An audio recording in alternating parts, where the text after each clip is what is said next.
The Lord be with you. A reading from the Holy Gospel according to John.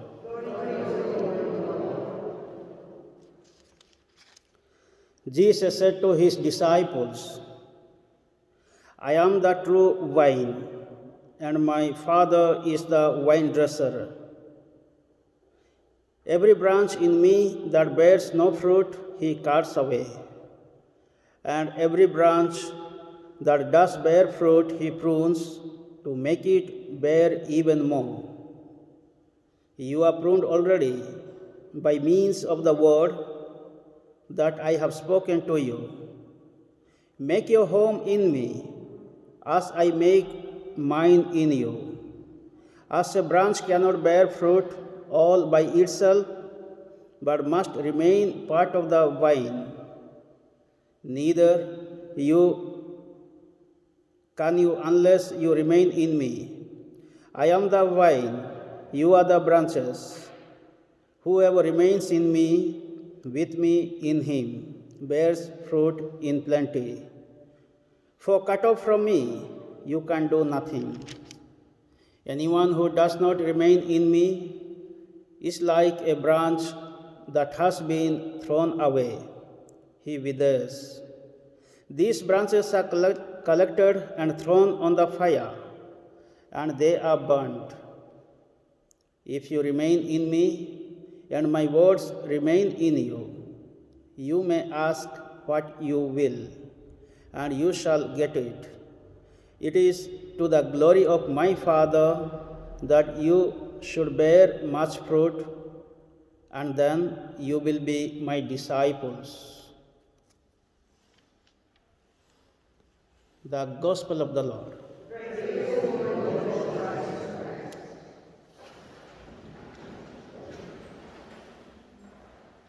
In today's Gospel,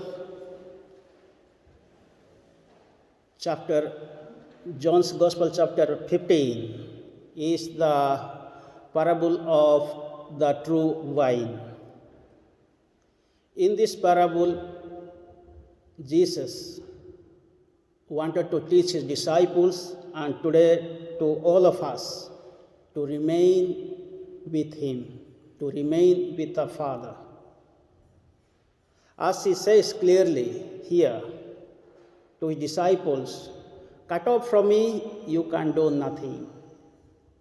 If you remain with me, if you remain with the vine, then you will bear much fruits. Bearing much fruits, showing the purpose of God's creation to the humankind. God created us in his image and likeness to bear fruits, to remain with him, to obey his commands, to know him, to love him, to serve him, to glorify him. That means to bear much fruits. So how to remain with him? We have to remain with him always, and we have to be pruned by the word. So how can we be pruned? We can be pruned by the word of God. It is not with a sickle or some other knives or some other instruments God is going to prune us, but we have to be pruned by the word of God. As Jesus said in the Gospel, you are already pruned by the word, Jesus said. So when we listen to the word of God, we must change our lives. We must change our heart and mind. That means repentance is very much important. So we are pruned already. The more we are pruned, the more we are bearing fruits. So this is what Jesus said in the parable.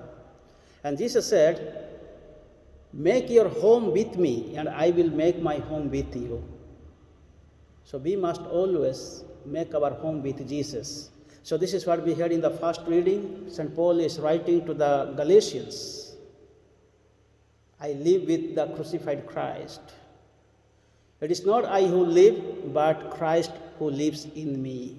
That means St. Paul made home with Christ, with the crucified Christ, and Christ was with him always. So this is the experience we all the Christians, the believers of Christ must have. We must always experience the loving presence of Jesus in our life, the presence of God in our life.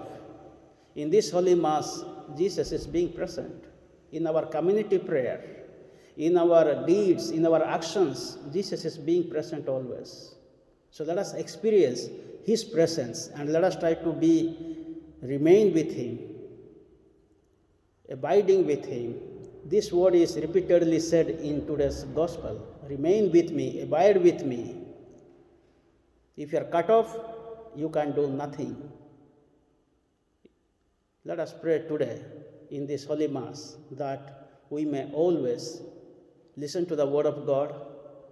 We may always change our hearts and minds by the Word of God, and we may always try to bear much fruits by His Word.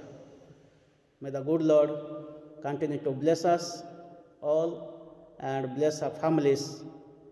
Very specially, we pray today for more vocations in the world so that the glory of God may be shown to the others so that they may bear much fruits.